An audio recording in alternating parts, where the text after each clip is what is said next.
অরন্ধন উৎসব জানেন কি কেন এটি পালন করা হয়? এই পুজোর নিয়মগুলি বা কী? কেন পালন করা হয় অরন্ধন জেনে নিন।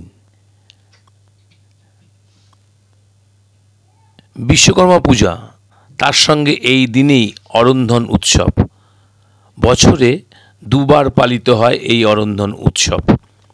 তার মধ্যে বিশ্বকর্মা পূজার সময়কার অরন্ধনই বেশি মানুষ পালন করেন। আর একবার অরন্ধন উৎসব হয় মাঘ মাসে, সরস্বতী পুজোর পরের দিন। ওই দিন থাকে শীতল ষষ্ঠী। ওই দিন শিলনোড়া পুজো করার দিন। কি হয় এই অরন্ধন উৎসবে? বিশ্বকর্মা পুজোর সময়কার অরন্ধন উৎসবে নিয়ম হলো ভাদ্রে রেধে আশ্বিনে খাওয়া।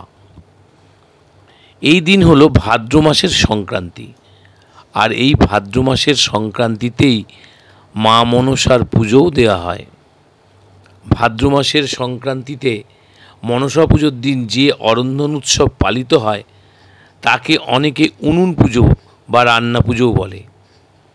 উৎসব বা গৃহদেবতারা পুজো উৎসব বলেও ডাকেন। এই দিন বাড়িতে উনুন জ্বালাবার নিয়ম নেই, তাই আগের দিন রান্না করে সেই বাসি খাওয়ার রীতি আছে অরন্ধন উৎসবে।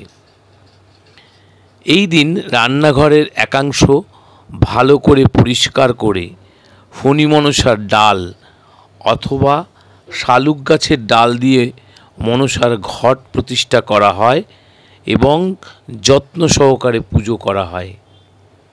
এদিন বিভিন্ন রান্না মাকে ভোগে দেওয়া হয়, যদিও এই রান্নাগুলি আগের দিন রাত্রে করা হয়ে থাকে। বিশ্বকর্মা পুজোর আগের দিন থাকে অমাবস্যার রাত্রির। সেই সময় গৃহস্থের বাড়িতে উনুন জ্বালিয়ে রান্না পুজোর আয়োজন করা হয়। রান্না পুজোর ভোগ অঞ্চলভেদে ভিন্ন হয়, অর্থাৎ কোথাও আমিষ ভোগ দেওয়া হয় তো কোথাও নিরামিষ ভোগ দেওয়ার রেওয়াজ আছে। আমিষ ভোগের ক্ষেত্রে ইলিশ এবং চিংড়ি মাছের রান্নার পদ দেয়া অন্যতম।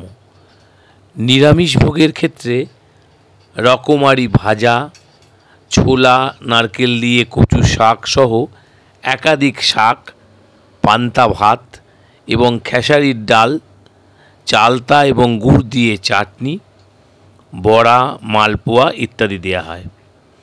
মূলত ভাদ্র মাসের সংক্রান্তিতে করা অরন্ধন উৎসব হয় পিতৃপক্ষে।